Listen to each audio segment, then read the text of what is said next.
Hello and good afternoon. Welcome back to my YouTube channel. This is my second video of the year and it had to be something special.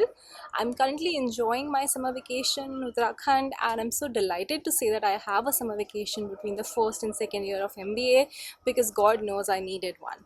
I purchased this book on my last birthday, which was my 26th birthday, which was also coincidentally the start of my second trimester at college.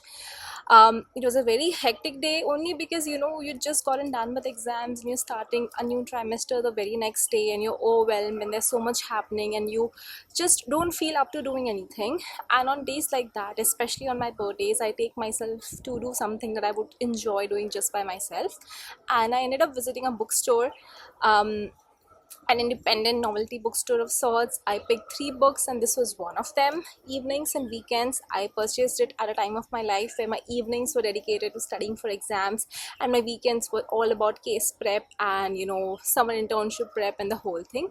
That being said, it has taken me over 10 months to complete reading this book.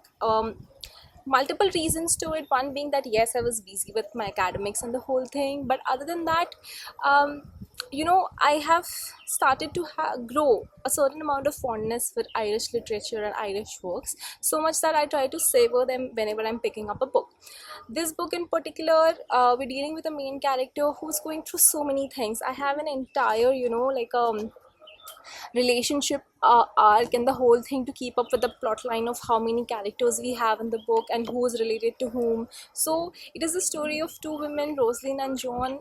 It is also the story of two brothers, which is Phil and Callum. It is also the story of two friends who were at one point of time more than just friends, which is again Phil and Ed.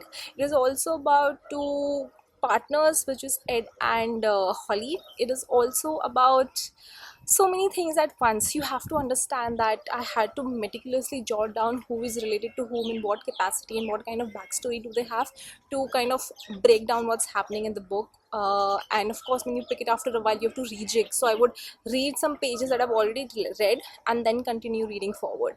That being said, Irish literature at its best, Evenings and Weekends, is a story that unfolds over a weekend when it's very, very, very hot in London. The city is, sweating in a way that makes you conscious about your own armpits, but also makes you want to look forward to that cold glass of beer that you would enjoy as soon as you reach your destination. I know that I don't typically do book reviews or I do justice to them because I'm never able to explain the plot. I love it when people read the book themselves.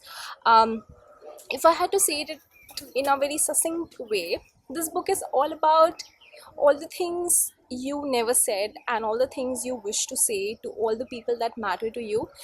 It is so important for us to close certain loops in our life, old friendships, old situationships, old relationships, and most importantly, it is very important for us to stay true to ourselves and talk about things that matter to us before it's too late.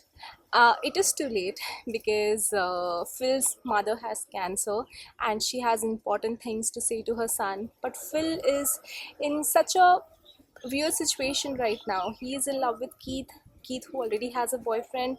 Phil's best friend Holly is together with Ed, who is a closeted gay person, or not a gay person. You get to figure that out for yourself.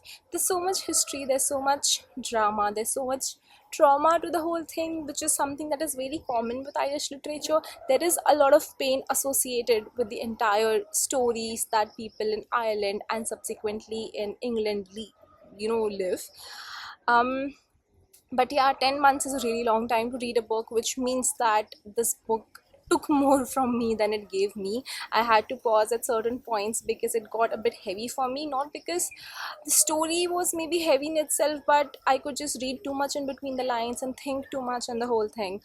So yeah, all in all, it might surprise you, but yeah, it was a fun reading experience because the prose was quite good. You could visualize the imagery and it made me pause and think about life at many points of time, just revisit my past relationships, revisit my relationship with my siblings and my friends and my co-workers and the whole thing, which is lovely, because not many things make you pause and reflect. This book did that for over 10 months now. So I was so glad that I was able to finish it on my third day of vacation, because I just made it a priority to just chop, chop, chop, sit and read the book, and not get distracted. The best part is when you're in the mountains, the time really slows down. So, even if you do all the time pass in the world, you're still left with a lot of time to come and read books. And as you can see, I'm shooting right in the galleyway, so people are visiting. I'm also sitting under a mango tree, so there could be a mango dropping on top of my head anytime soon. There's already one here which dropped a little while back, so there's that.